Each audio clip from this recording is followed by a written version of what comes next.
Jadi semakin malam harus semakin hot. Tidak semakin loyo. Amin. Karena hadiratnya melanda setiap kita. Amin. Oke.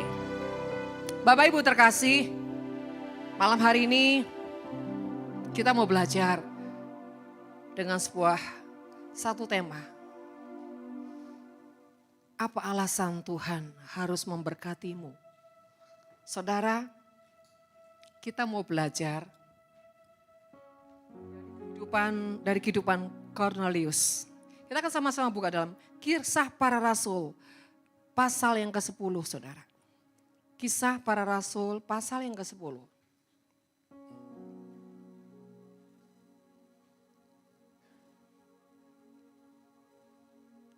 Ya, ayat yang pertama demikian firman Tuhan. Di Kaisarea ada seorang yang bernama Cornelius, seorang perwira pasukan yang disebut pasukan Italia.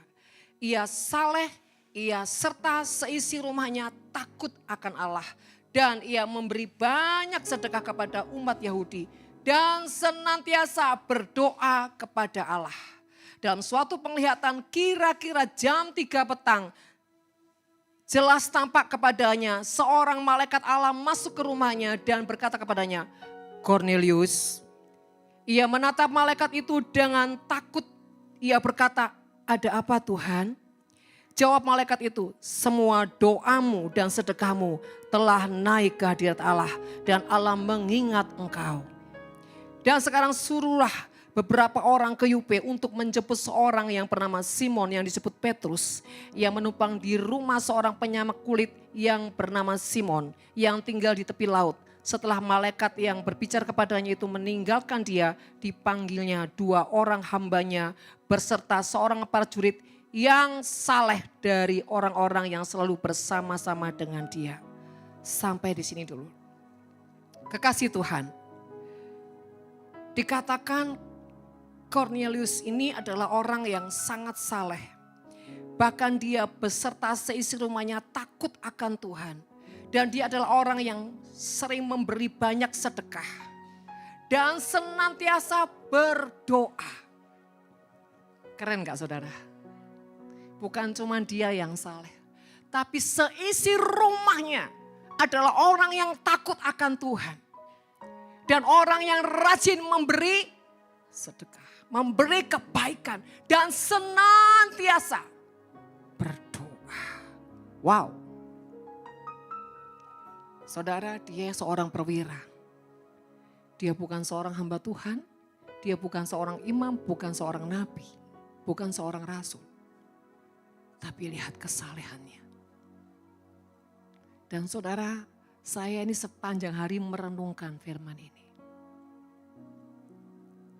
Dan saya benar-benar dicelikkan Tuhan. Karena kalau kebanyakan di Alkitab itu kan saudara, nanti orang tuanya saleh, imam, dipakai Tuhan, diurapi. Tapi anak-anaknya berantakan, hancur-hancur.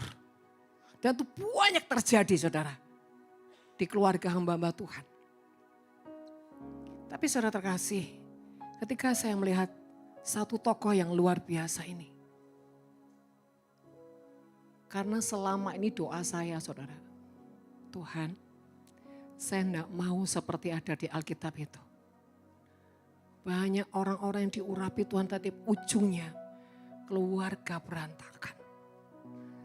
Saya bilang itu kan zaman dulu Tuhan. Engkau belum turun ke bumi. Engkau belum disalibkan. Tapi ketika engkau sudah turun ke bumi dan membayar lunas semuanya. Ada anugerah. Ada keajaiban. Dan kalau engkau mau, saya ngomong sama Tuhan, adakah mustahil bagimu Tuhan? Saudara terkasih, hari ini kita punya pengharapan. Apapun keluarga kita, keadaan keluarga kita, percayalah. Satu orang bertobat dan sungguh-sungguh menjadi pribadi yang takut akan Tuhan. Melakukan perintah-perintah Tuhan. Seperti Ulangan 28, coba buka Ulangan 28 dulu. Ayat pertama.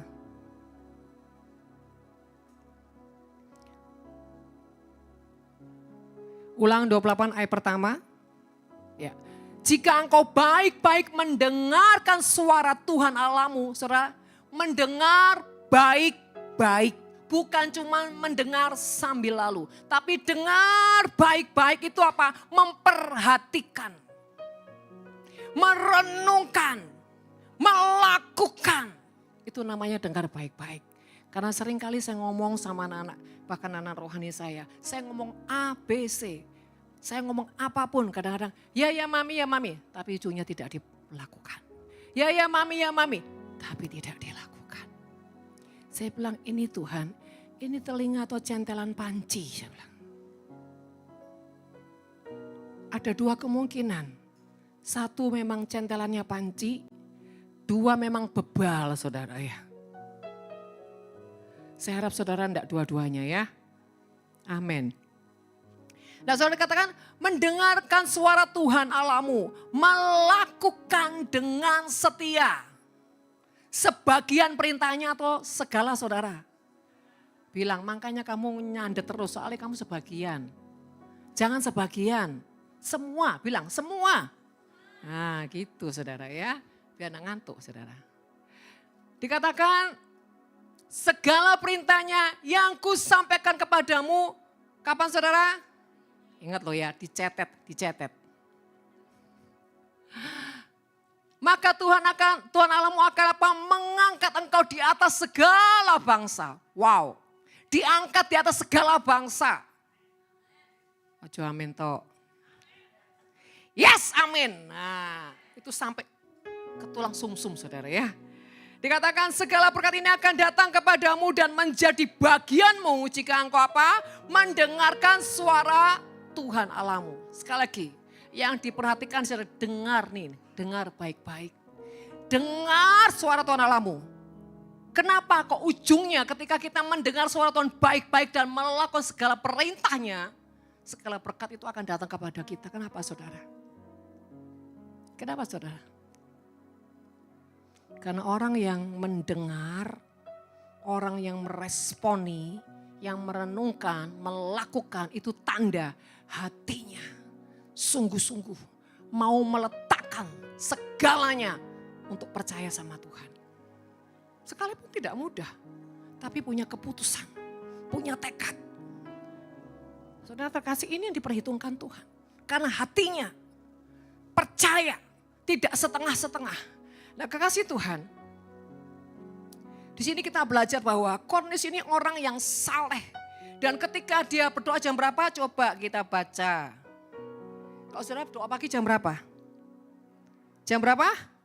Jam 5 kadang-kadang molor saudara ya.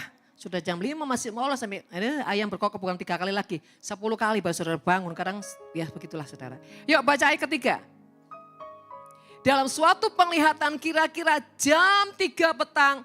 Jelas tampak kepadanya seorang malaikat Allah masuk ke rumahnya dan berkata kepadanya, Kornelius.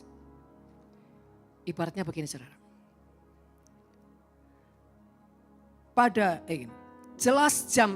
Jelas tampak kepadanya seorang malaikat Allah masuk ke rumahnya Kristanti. Wes keren. Kristanti. Ojo lunga terus. Enggak. Dia antar anaknya saudara ya. Dikatakan gini. Semua doamu dan sedekahmu telah naik ke hadirat Allah. Wow, dan Allah mengingatnya. Wow, saudara. Itu ibaratnya semua yang dipersembahkan di hadapan Tuhan ini saudara apa? Naik ke hadirat Allah. Contoh saudara. Tadi sumpama pujian penyembahanmu. Tuhanku berkuasa untuk melakukan dia ajaib. Pada saat kau mengatakan seperti itu, hatimu tuh percaya enggak? Tenang tak saudara. Tapi meraba-raba. Tapi cepetan loh Tuhan. Jangan PHP lagi ya Tuhan. Please. Saudara, tapi ketika kau menyanyikan, kau menyembah itu dengan segenap hatimu, saudara ya. Sampai membuka paradigmamu, Tuhan, engkau itu ajaib. Sekalipun fakta kenyataannya belum lihat apa-apa. Tapi kau punya keputusan tuh berkata, Tuhan kau tuh dahsyat, kau luar biasa. Weh. Gitu, saudara. Itu akan benar-benar membuat apa yang kau pujikan. Itu naik dalam apa? Hadirat Tuhan. Tuhanku berkuasa untuk melakukan perkara yang besar. Dia ajaib bagiku. Sekarang pertanyaannya, perkara yang besar apa yang dalam hidupmu yang rasanya seperti yang gak mungkin? Yuk, jawab sama dirimu sendiri. Perkara apa yang rasanya seperti yang gak mungkin? Tuhan, deadline-nya semakin mepet ini Tuhan. Rasanya gak mungkin. Oh tak mungkin, tak mungkin. Kos plus saudara. Saudara terkasih, itu artinya apa sih bagimu yang sepertinya tuh gak mungkin. Rasanya sudah mepet, deadline rasanya sudah gak mungkin. Tapi ketika kau naikkan itu tadi saudara. Bagi Tuhan tidak ada yang mustahil. Semua itu sesuai apa? Hatimu yang percaya. Jadi ketika kau naikkan seperti itu, jangan ada keraguan. Bahkan bawa sesuatu yang bagimu gak masuk akal, gak mungkin, bawa saudara. Jadi ketika kau naikkan pujian itu, saudara harus menangkap sesuatu. Seperti gini loh, seperti parsel. Kan banyak tuh bagian-bagiannya. Tadi pujian semuanya itu seperti parsel. Di mana apa yang kau butuhkan, ya, apa yang bagimu kok bawa untuk pengagungan, tapi bagimu ada yang sesuatu kau lepaskan, atau bagimu ada yang kau yakin dan percaya, itu saudara sambungkan parsel itu. Jadi saudara kasih, pada saat kita mengatakan Tuhanku berkuasa untuk melakukan perkara yang besar, rumah penyembahan, Tuhanku berkuasa untuk memberikan nafiri Elohim, rumah penyembahan. Yes! Gitu loh, mantep dong. Tuhan kapan ya rumah Tuhan datang? Ya kapan-kapan. Pertanyaanmu kapan kok? Jangan tanya kapan, tapi deklarasikan, perkatakan untuk membalikkan keadaan. Yes? Terus mulai praktek di rumah. Tuhanku berkuasa untuk memberikan pasangan hidupku. Dia ajaib bagiku. Tuhanku berkuasa memberikan jodoh yang takut akan Tuhan dan kaya raya. Udah gini semangat semua, langsung bangkit dari tidurnya. Jadi kalau kau punya pergumulan, bawa itu dalam hadirat Tuhan. Nyanyikan dengan sangat kuat. Bahkan ECC iblis, minggir. Gitu loh, centing langsung minggat saudara. Jadi jangan melo. Saudara terkasih, Cornelius adalah orang yang benar-benar punya punya bobot dalam kehidupannya. Sehingga dalam jam doa-doanya, tiba-tiba hadirat Tuhan membawa malaikat itu datang kepada Cornelius. Saudara bayangin tuh, semua yang dipersembahkan Cornelius tidak ada yang tercecer. Tidak ada kebocoran. Dikatakan semua sedekahmu apa? Naik ke hadirat Tuhan. Wow. Saudara terkasih dalam nama Tuhan. Bayangkan kalau itu kita. Saudara. Dan bahkan dikatakan Tuhan mengingatnya. Artinya apa? Tuhan itu terus saudara ya. Menjadi pribadi yang merema dengan kehidupan saudara. Saudara terkasih, hari-hari ini ya, jangan engkau itu terbawa gelombang keadaan dunia sehingga kau letih, lesu, berbeban berat, bahkan tidak ada pengharapan. Tapi setiap kali di ibadah, yes, pulang kambuh. Saudara terkasih, sebab itu dikatakan Cornelius adalah orang yang bahkan setiap waktu, setiap saat adalah orang yang mencari hadirat Tuhan. Dan saudara terkasih, mari jadi orang yang menjadi pusat perhatian Tuhan. Jadilah orang yang menjadi pusat perhatian Tuhan. Bagaimana kita bisa menjadi pusat perhatian Tuhan? Saudara, seperti Cornelius ini. Kesalehannya dia tidak terkondisi dengan apapun, tidak terganggu. Mau keadaan apapun dia tidak terganggu, dan ini butuh dilatih saudara. Butuh sebuah keputusan dan dilatih terus menerus sampai menjadi sebuah habit. Saudara terkasih, ketika kita jadi orang yang Tuhan mau kita membalikkan keadaan, kita juga tidak bermain-main dalam pertobatan saudara. Kita tidak bermanipulasi dalam pertobatan. Kesalahan itu artinya gini, kesalahan itu artinya tidak ada sesuatu yang palsu dalam diri kita. Kita tidak bermain pada, bahkan tidak menyentuh hal-hal yang membuat kita apa? Jauh dari Tuhan.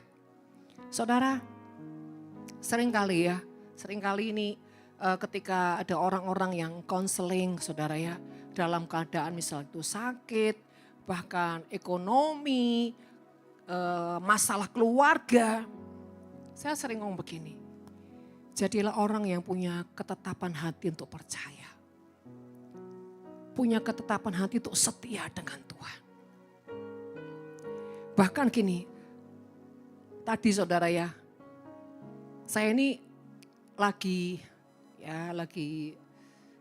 baca-baca Alkitab, merenung dan berdialoglah dengan Tuhan.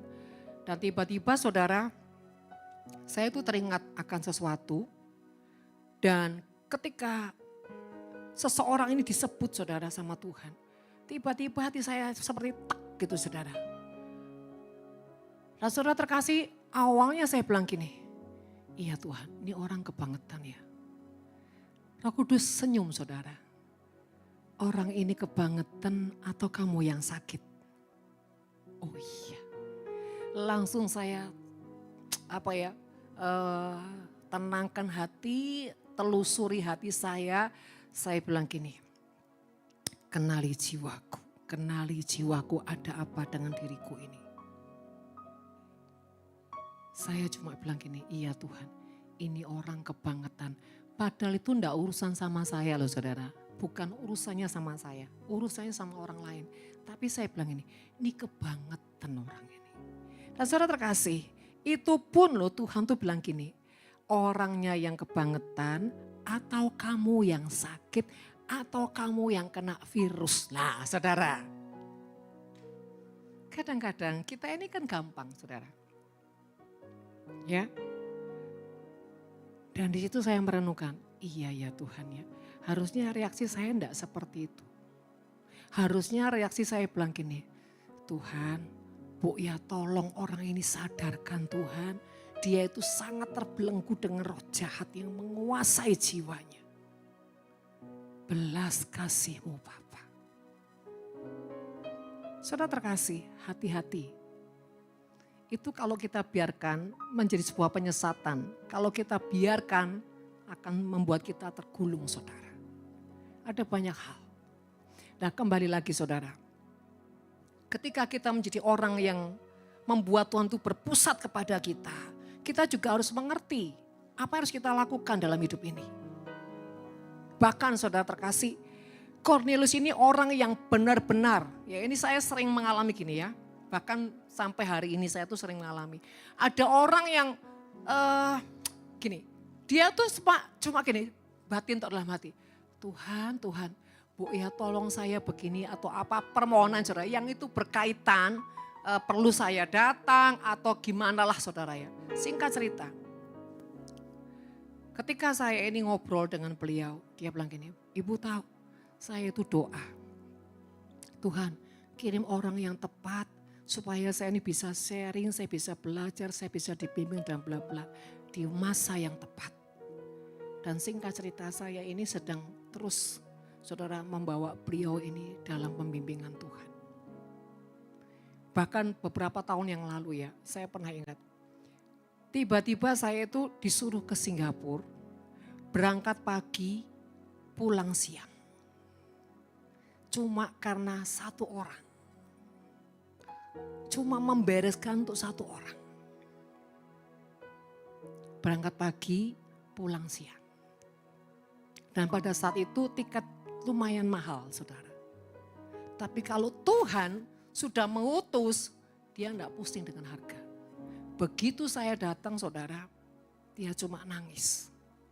Dia cuma bilang gini, saya lo cuma bilang gini sama Tuhan. Tuhan, kalau Bu Winda datang, enak ya Tuhan. Cuma bergeming, saudara. Karena saya bilang gini, Ibu,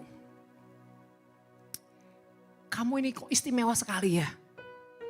Sampai harus bawa saya ke sini. Sampai Tuhan tiba-tiba kirim saya ke sini cuma ngomong 1-2 jam. Terus saya harus balik lagi pulang. Dia cuma nangis. Dia bilang gini, iya Bu. Saya cuma bergeming, Tuhan coba kalau Bu Winda ada di sini. Saya bisa mengerti Tuhan apa yang harus saya lakukan. Dan tiba-tiba baru bergeming saya telepon.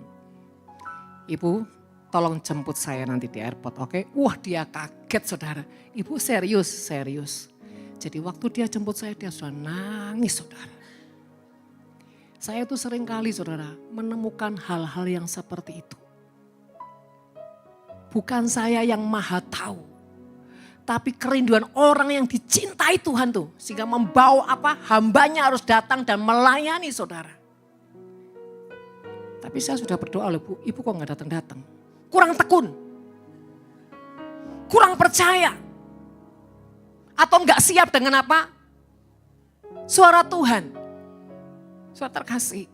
Saya tuh sering hanya untuk satu orang jauh-jauh pergi. Bahkan pernah ke luar pulau, saudara. Besok balik. Saudara terkasih, kenapa?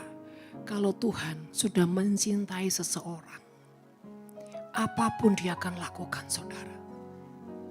Bahkan saudara ya, dia bisa panggil nabinya untuk bicara, nyampaikan sesuatu terus pulang. Cornelius hanya orang biasa. Tapi bobot hidupnya itu loh saudara, kesalehannya. Bahkan bisa menjadi teladan buat seisi rumahnya. Ini saudara yang langka. Banyak orang itu rohani untuk dirinya sendiri. Begitu untuk keluarganya rohana. Karena enggak sabar. Saya ini rohani loh Bu, setia. Doa malam, doa pagi, doa siang. Wis pokoknya ya. Doa terus. Tapi begitu pulang, kok saya rohana ya Bu? Kenapa? Enggak ada yang nurut sama saya.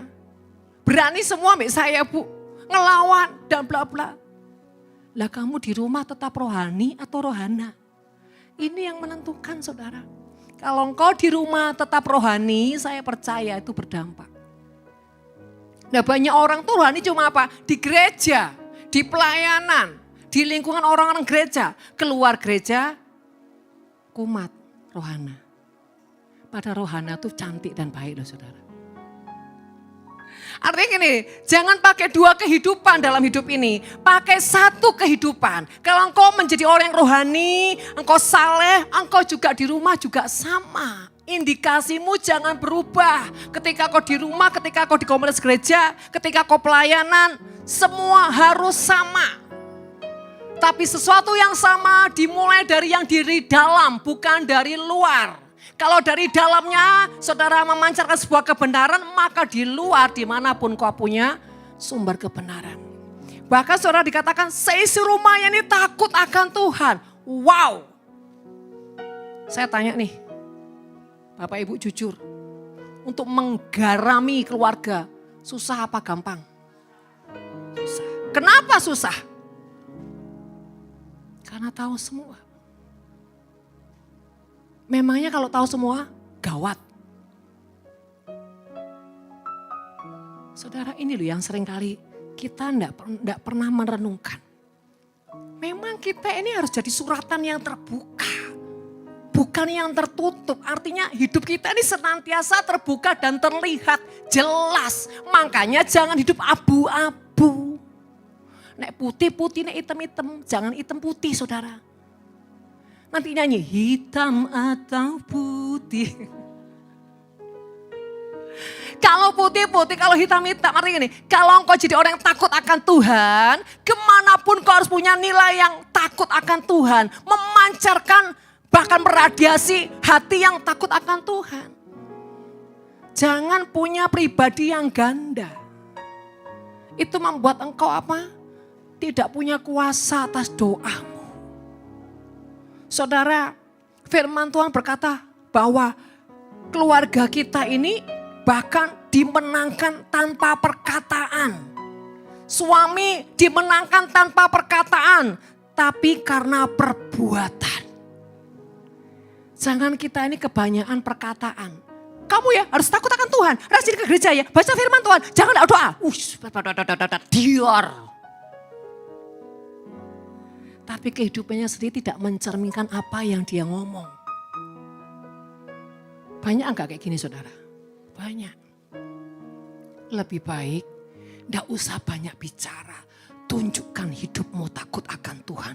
Tunjukkan kesalehanmu bahwa engkau adalah orang yang setia, beribadah, mencari hadirat Tuhan, mencari kehendak Tuhan, dan melakukan perbuatan-perbuatan baik. Makanya jadi orang jangan banyak omong, cerewet. Semakin cerewet, semakin enggak punya kuasa. Ya, lah Bu, kalau saya enggak cerewet itu Bu, aduh. Lambe wis turah gini Bu, saya gak bertobat orang-orang itu Bu. Makanya jangan turah. Bapak Ibu terkasih, saya sangat terkesan sekali dengan Cornelius ini saudara. Benar-benar saya merenungkan, saya bilang ternyata ada ya Tuhan. Ada ya kehidupan satu orang bisa mempertobatkan seisi keluarganya. Bahkan meradiasi membuat keluarga ini semua takut akan Tuhan.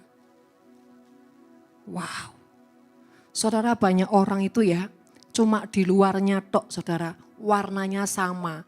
Semua ini keluarga takut akan Tuhan, begitu masuk kandang, asli keluar semua saudara, asli nih. Satunya cuek, satunya banyak warna di rumah, tapi warna apa? Kehancuran. Kalau warnanya kemanisan, warnanya buah roh bagus. Tapi kalau warnanya benturan terus ini enggak sehat. Jadi Bapak Ibu terkasih, kita seringkali enggak pernah merenungkan ini. Kenapa ya keluargaku ini? Kok ribut terus? Enggak usah ribut lah. Saling diam, saling dingin, saling cuek. Ini sehat enggak? Enggak sehat. Saya paling enggak suka keluarga cuek, dingin, gak mau tahu. Waduh, itu PR besar. Buat saya sudah membuat saya takut. Berarti ada yang gak beres Tuhan. Berarti buah saya ini belum manis. Kenapa? Buktinya gak berdampak. Ya apa ya? Tapi kita sering menuntut orang-orang di sekitar kita. Berubah, bertobat, ojo kumat. Pada sing kumat yang ngomong saudara. Hati-hati kalau bicara. Jangan kumat. Pada dia yang kumat. Saudara kasih hati-hati. Kalau kita sering nunjuk, itu nanti lebih banyak ke kita. Jadi gini loh. Kita itu caranya mempertobatkan keluarga. Jangan menghakimi. Jangan menunjuk-nunjuk. Tapi periksa diri. Berarti saya ini tidak bertumbuh. Oh saya ini tidak berbuah. Oh saya berbuah kok. Tapi buahnya dimakan codot. Kelihatannya rajin, saleh. Tapi di sana sini apa? Ngemplang, nipu, bujuk saudara. Tidak ada pertobatan kemana-mana. Saolase. Ini mental pengemis keliling kemana-mana. Ini tidak bertobat. Sehingga apa? Nanti KTP-mu di sorga pasti apa? Gereja jalan-jalan itu apa namanya? GKJJ. Gereja Kristen jalan-jalan, makanya tidak masuk surga. Keliling. Orang yang suka keliling itu mentalnya pasti budak. Pasti mental pengemis. Orang tidak punya hati takut Tuhan. Orang yang tidak bisa dididik dan tidak punya pertobatan. Kan keliling toh. Kalau orang mau bertobat, dia tidak akan kemana-mana. Dihajar ya di sini saudara. Diajar di sini, dia terus di sini sampai apa? Dia bertumbuh jadi dewasa, jadi kuat. Saya tuh suka ya pelayanan tuh. Gak di sini, sana loh, anta beranta. Ke gereja diundang ke gereja ini ketemu dia. Ke gereja sana ketemu dia. Saya bilang, kamu kok mah hadir di mana-mana ya? Pokoknya Bu, kemana Ibu pergi saya mengejar Ibu. Saudara kira saya tertipu? Enggak. Jangan bilang kau ngefans saya ya, saya bilang gitu. Jangan kira saya GR ya. Memang dasarnya kau itu, mentalmu itu loh sakit. Kok bisa-bisanya kamu membohongi hamba Tuhan? Kamu enggak takut kualat? Dia bilang, kemana Ibu ada? Saya kejar Ibu. Ya Gus Buster saudara. Saya bilang, kamu ini sudah salah berdosa. Waduh, nambah kuadrat. Saya bilang, motivasimu untuk apa? Akhirnya dia bilang, iya Bu, ekonomi saya itu loh Bu, enggak selesai. Ya enggak selesai, wong kamu enggak bertobat. Gimana ekonomi bisa selesai kalau kamu enggak bertobat? Ya apa ya? Saudara, pertobatan itu mental. Kalau mental kita benar, apapun kita akan melakukannya. Saya bilang, kamu enggak capek hidup seperti ini? Itu kutuk loh. Karena apa? Firman Tuhan ketika kau mengandalkan manusia, itu kutuk. Makanya enggak heran kutukmu enggak pernah selesai. Dicelupin 100 kali tetap pancet, saya bilang gitu. Kemarin kan 50 kali tuh ya. Betul enggak waktu seminar ya? Ini sudah 100 kali pancet. Apa direndam sampai 10 menit dah? Terima kasih. Mari kita cross check hati kita. Kenapa? Ada apa dengan hidup saya? Kenapa Tuhan seperti membiarkan saya? Beda ketika aku diproses saudara. Proses itu pasti ada progres. Enggak terus di situ terus enggak mungkin. Orang diproses itu ada fase-fasenya. Enggak mungkin di satu fase 10 tahun. Enggak mungkin. Enggak mungkin saudara. Pasti ada yang salah. Jadi Bapak Ibu terkasih belajar. Bertobat. Saudara saya yang cuma gitu tadi siang loh. Ya enggak boleh bilang cuma gitu ya. Namanya dosa tetap dosa saudara ya. Itu saja Tuhan sudah. Menurut Tuhan, hati-hati kamu juga bisa sakit jiwamu.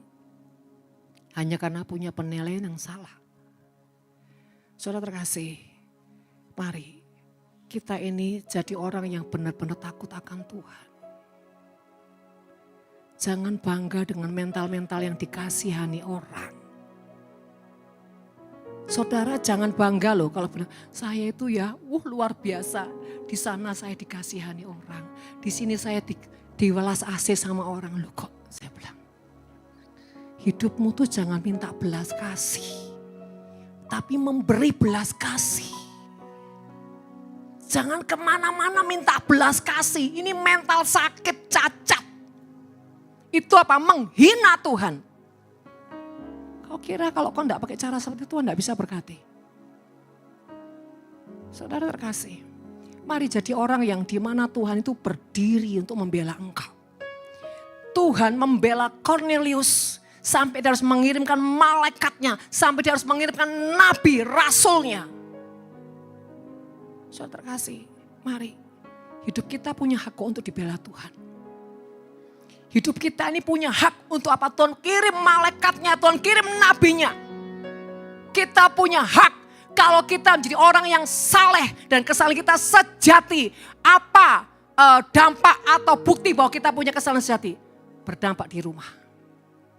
Kalau kita tidak berdampak di rumah berarti kita masih palsu. Masih belum berbuah. Apalagi kalau keluarga kita pahit sama kita. Kita ini punya buah yang busuk saudara. Ini ngeri. Yang tidak berbuah dipotong rantingnya. Yang sudah berbuah kalau itu buahnya busuk tidak bisa dinikmati. Malah jadi apa? Mengkamili kebusukan sekeluarga. Saudara kalau kita ini busuk ya. Nanti kebusukan kita tuh mengimpartasi keluarga. 100% saudara. Kalau nggak percaya cek. Satu orang aja. Mulutnya busuk, hatinya busuk. Sekeluarga kena semua. Kecuali dalam keluarga itu ada yang bertobat. Akan terhindar. Hati-hati saudara. Jangan meremehkan. Jangan bermain-main dengan Tuhan. Tuhan itu seperti Bapa yang sayang anaknya. Dia nggak mungkin nggak pengen berkati kita. Sangat-sangat.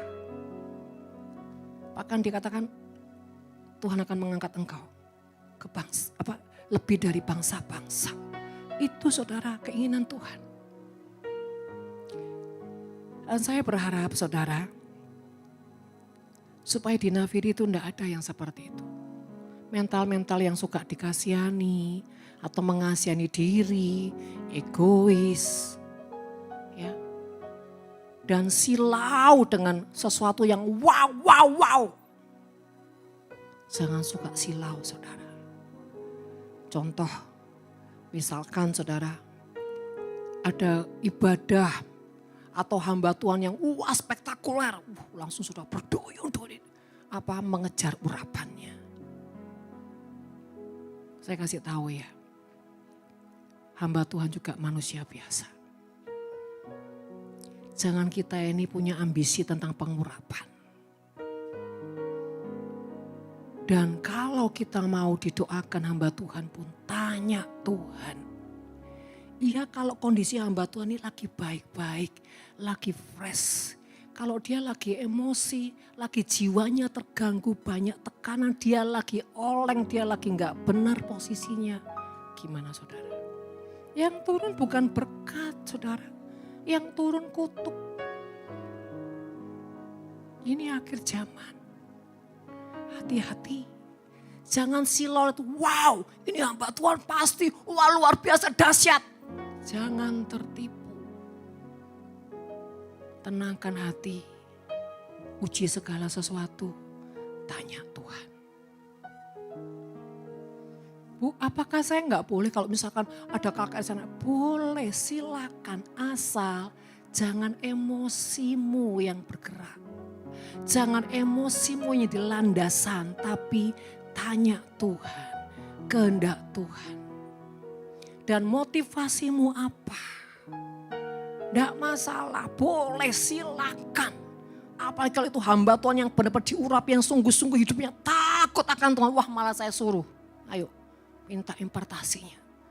Apa impartasi apa? Hati yang takut akan Tuhan. Gini loh, dalam mengejar sesuatu, jangan langsung berimajinasi dengan urapan yang dasar. Jangan. Kok dia bisa dipakai luar biasa gitu? Apa ya rahasianya? Contoh, pada saat saya itu ibu hamba Tuhan, Ibu Erna yang meninggal, saya ini ketemu Pak Timotius Arifin. Saudara, karena apa? Ada kesaksian tentang beliau, bagaimana beliau awalnya sampai jadi hamba Tuhan lewat Ibu Erna ini. Dan bagaimana perjalanannya, saudara. Jadi ketika saya menangkap sesuatu itu saya tanya Tuhan, boleh enggak Tuhan? Apa yang saya tanya, yang saya mau saudara? Saya minta apa? Impartasi apa? Kesetiaan hati. Yang lain saya enggak mau. Itu jelas saya minta. Pada saat Ibu Erna ini, almarhum ini meninggal, saya sengaja datang. Kenapa? Ini pahlawan yang berkenan kepada Tuhan. Saya perlu impartasinya. Apa yang saya cari? Hatinya, pengabdiannya, kesetiaannya, berkorbannya untuk Tuhan. Itu yang saya kejar. Kalau nilai itu kok kejar, otomatis pengurapan dan lain-lainnya akan turun kok saudara. Jangan terbalik. Bobot di dalamnya dulu kok ambil, itu akan mengerjakan dirimu dan semuanya akan otomatis. Tapi kalau sudah bilang, aku minta urapan kesembuhan. Salah. Nanti prosesnya yang saudara dapat. Tapi kalau saya minta Tuhan, nilai kesetiaannya. Nilai pengabdiannya. Jadi saya itu seperti dicangkokkan. Diberi apa? Kemampuan. Jadi kalau mau minta impartasi hamba Tuhan itu yang jelas. Saudara terkasih, hati-hati. Ya, misalkan seperti Kathryn Kuhlman, apa yang saya mau dari beliau? Ketulusannya dalam mencintai Tuhan. Harga yang dia bayar sampai garis akhir, sampai jenazahnya tuh baunya harum, saudara. Saya bilang, Tuhan, itu yang saya mau. Jadi kalau saya minta impartasi hamba Tuhan itu tentang apa? Tentang nilai-nilai yang ilahi. Karakternya yang sudah diperbarui Tuhan. Pengejaran akan Tuhan yang begitu luar biasa. Misalkan Ibu Incipto, apa yang saya minta? Keberaniannya mencintai Tuhan. Keberanian untuk berdiri bagi bangsa. Bahkan kecuekannya apa kata orang. Sehingga dia cuma memprioritaskan apa kata Tuhan. Dan orangnya berani letakkan apapun untuk Tuhan. Itu yang saya kejar. Bukan gini, pasukannya ribuan, itu yang saya mau. Percayalah saudara, nanti kalau kita salah kaprah. Tapi ketika kita mengejar yang nilai di dalam, otomatis itu berbuah. Paham di sini? Berkat Tuhan juga begitu saudara. Jangan ke gereja supaya apa? Cari apa? Orang-orang yang bisa memberikan sedekah. Jangan cari berkatnya ke gereja. Jangan cari mujizatnya. Tapi bagaimana kau berjumpa dengan Tuhan lewat firman-Nya, hidupmu berubah. Ketika hidupmu berubah, maka berkat secara otomatis menjadi hak dalam hidupmu. Jangan salah loh. Berapa banyak orang masih punya berhala-berhala dalam hidupnya. Dan itu pun tidak merasa bersalah. Tahu salahnya, tapi tidak mau bertobat. Tahu dia salah. Roh Kudus sudah tegur ulang kali, 1000 kali. Tapi dia tetap mengeraskan hati. Dia bebal. Bahkan maaf ya, dia mendukakan Roh Kudus. Tidak mau dengar nasihat. Dia terus saja kemana-mana cuma apa? Cari gangtau. Nah sudah toh. Cari berkat, cari mujizat. Tidak cari Tuhan. Orang yang beribadah tidak cari Tuhan, tidak akan ada pertobatan. Percayalah saudara. Tapi kalau orang cari pribadi Tuhan, cari hatinya Tuhan, pasti berubah. Pasti bertobat, bertumbuh. Saudara terkasih, saudara berani datang hari ini. Doa malam, sampai jam 12, mungkin ikut season 2 nanti sampai jam 5 pagi. Coba cek hati, untuk apa saya ada di sini? Apa cuma karena diberkati? Jangan jual Tuhan dengan prosesmu yang salah. Tapi yang menjadi tujuan adalah aku cari hati Tuhan. Aku mau mengalami pribadinya. Aku mau diubahkan. Aku mau menyatu dengan pribadi Tuhan. Sehingga dia di hatiku, aku di hatinya. Sehingga surga itu tidak jauh-jauh saudara. Keajaiban itu tidak jauh-jauh. Kuasa tidak pernah jauh-jauh dari kita. Karena Tuhan di dalam kita. Kalau dia di dalam kita, tidak ada yang mustahil. Bagi Tuhan tak ada yang mustahil. Bagi Tuhan tak ada yang tak mungkin. Mujizatnya disediakan bagiku. Mujizatnya, percaya nggak saudara? Mujizat sudah disediakan buat kita. Di mana sih mujizat itu saudara? Di dalam kita. Mujizat itu tidak jauh saudara. Mujizat itu di dalam kita. Ketika kita meyakini melakukan kehendak Tuhan. Dan kita melakukan sebuah otoritas. Maka jadi. Jadi mujizat itu bukan yang jauh-jauh. Kalau Tuhan sudah bertata di hati kita. Kitalah sumber mujizat. Kenapa? Yesus di dalam kita. Karena di dalam kita tidak ada kepalsuan. Jadi Bapak Ibu terkasih, mari cek hatimu. Seberapa murni sih saya ini mengiring Tuhan?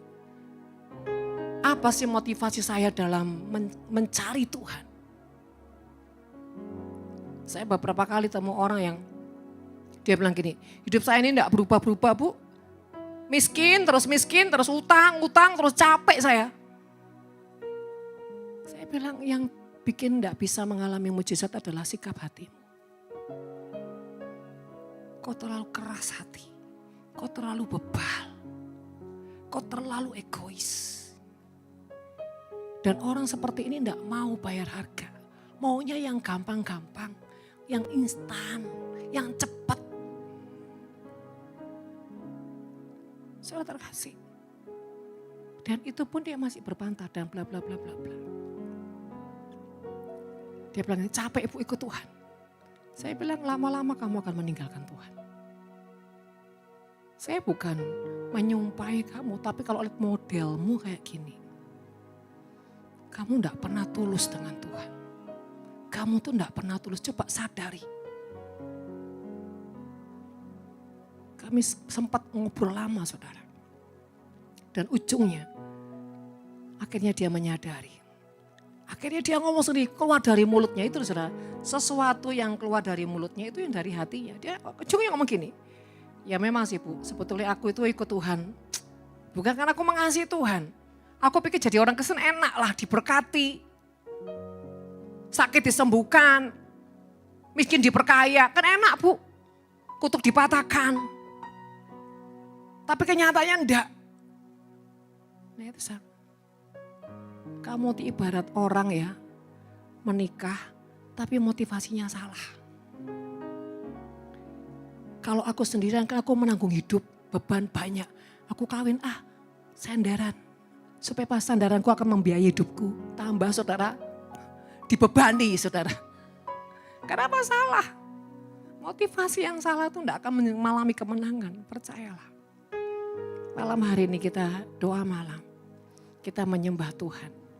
Hanya satu yang kita mau cari, pribadinya. Supaya kita keluar dari kutuk. Bagaimana cara keluar dari kutuk? Perubahan hidup yang punya nilai pertobatan. Toh gini loh, kalau kamu tidak bertobat, remedi terus, setengah mati. Mending sakit sementara, tapi setelah itu sembuh selamanya.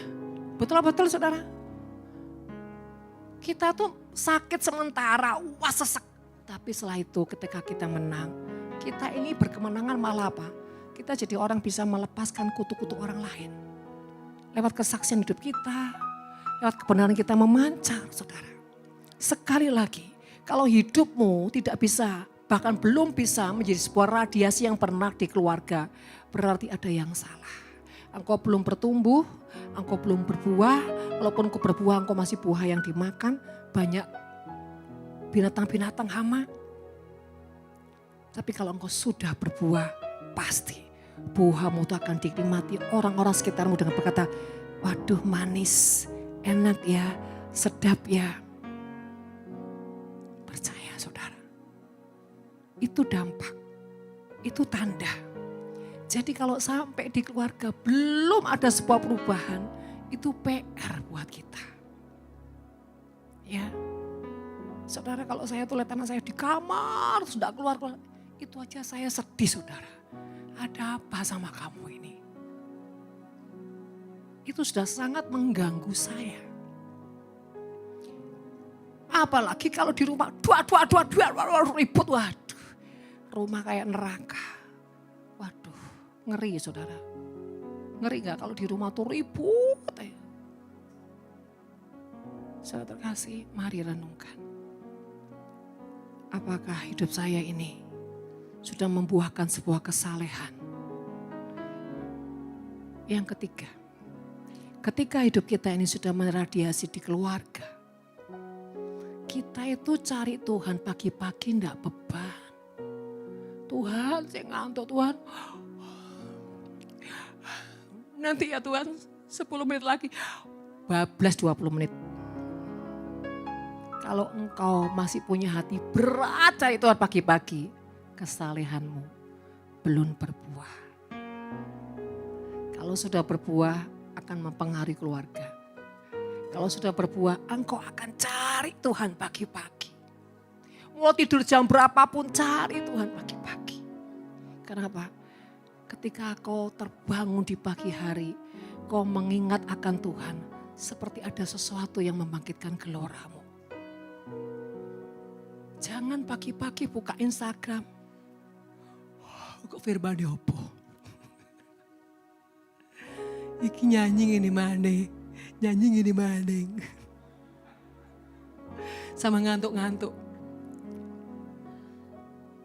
Orang nyanyi dalam pelukan Bapa, dia nyanyi di pelukan guling yang ngiler saudara. Ini yang buka-buka Instagram, tapi masih memeluk guling dan bantalnya, bahkan sandaran. Bablas. Iya Pak ya?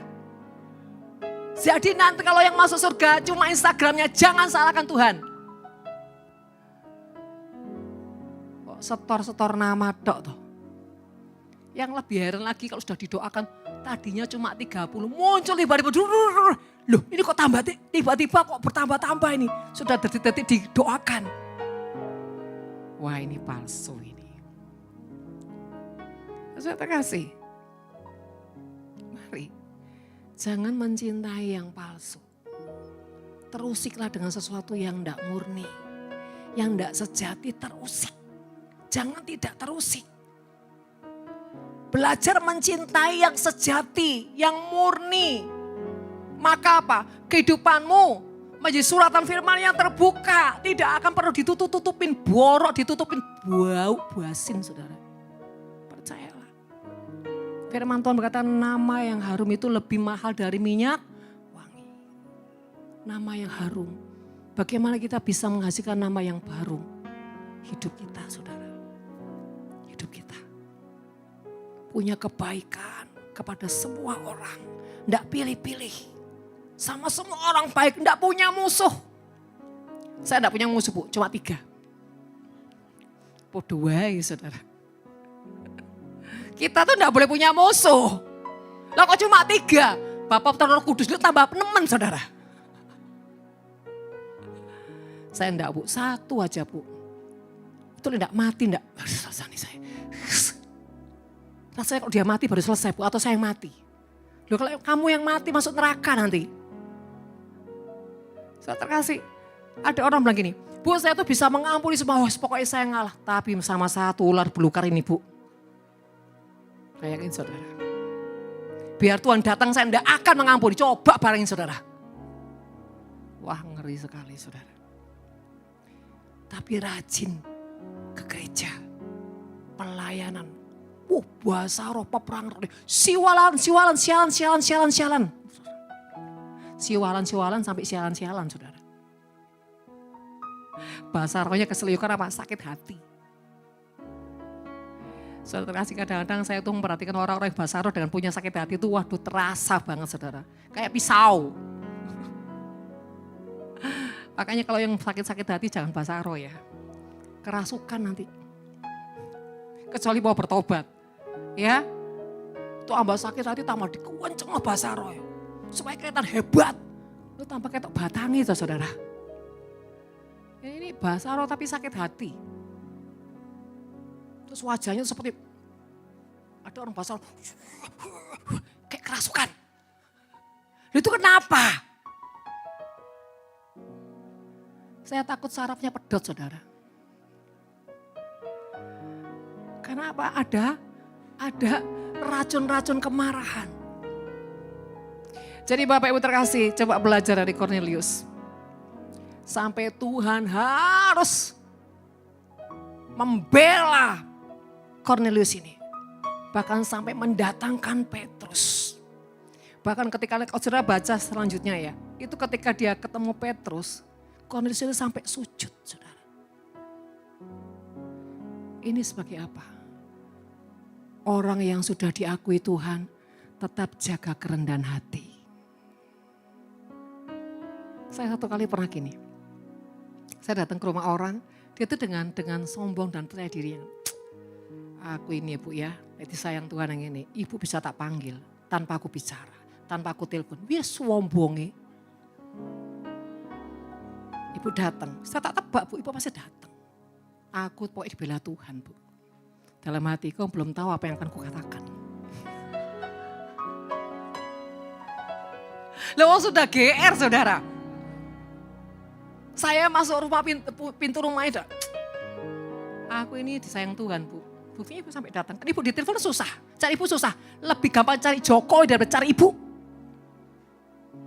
Tapi buktinya begitu aku bilang Tuhan harus datang dia. Tuhan bela Bu. Sekarang ibu datang. Saya cuma diam aja dalam hati. Kau belum tahu apa yang kukatakan. Silakan Pak duduk. Silakan nikmati GR-mu. Setelah itu nanti izinkan saya bicara. Saudara terkasih. Setelah dia diam. Saya cuma ngomong satu kata. Tidak banyak-banyak. Satu kata. Setelah itu saya mau permisi pulang. Saya bilang gini. Pak. Pornografi. Langsung matanya saudara melolok saudara. Ini hamba Tuhan loh. Hamba Tuhan. Permisi. Bu, tunggu. Tak bilang Pak, nanti lembut tahan sakit kabeh nanti. Wis renungkan sendiri tanya Tuhan ya. Nek saya di sini kelamaan bedal kabeh sakit nanti. Gak bisa Bu, duduk dulu. Maksudnya apa? Lah cari gara-gara. Wong tak suruh tanya Tuhan sendiri loh ya. Udah baik toh. Nggak usah dibedah, nggak usah dibongkar. Tanya Tuhan sendiri toh. Tambah bilang, Ibu maksudnya apa? Jangan menghakimi. Lu sih nggak mau menghakimi siapa? Belum saya bicara saudara. Belum saya bicara. Alkitabnya ini Alkitab loh saudara. Di meja kesenggol sama cucunya jatuh. Ada gambar pornografi. Tak bilang lah itu apa Pak? Wes, wassalamualaikum warahmatullahi wabarakatuh. Langsung saya pulang. Sudah ya Pak, jangan cari penjelasan. Jangan cari pembelaan diri. Bertobat. Akhirnya dia kejar saya sampai dia nangis. Nangis di kaki saya. Ibu tolong, jangan pulang dulu, tolong beresin saya. Nah katanya tadi Bapak kegeeran disayang Tuhan. Ya disayang sih, bener sih. Bener kalau gak disayang ngapain ya? Disayang. Nah, saya terkasih, singkat cerita. Dia cerita, dia kecewa dengan banyak hal. Akhirnya apa?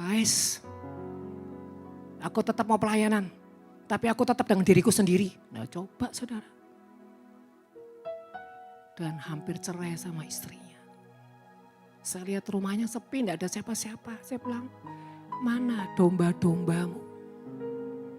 Minggat, kabeh Bu, minggat. Saya bilang, kau itu hamba Tuhan. Kau wakil gembala. Kok seperti itu kelakuanmu? Saudara tahu gak? Jadi 4 jam saya saudara. Rugi saya. Nah, saudara terkasih kembali lagi. Periksa diri. Saya pun masih juga tetap belajar. Bagaimana menjadi pribadi yang sampai di keluarga ini menghasilkan sebuah kemanisan. Artinya satu dengan yang lain itu bisa harmonis, rukun, menyatu, sepakat dalam segala apapun. Apakah bisa Bu? Bisa. Harus ada orang satu yang sungguh-sungguh melakukannya dengan saudara ya.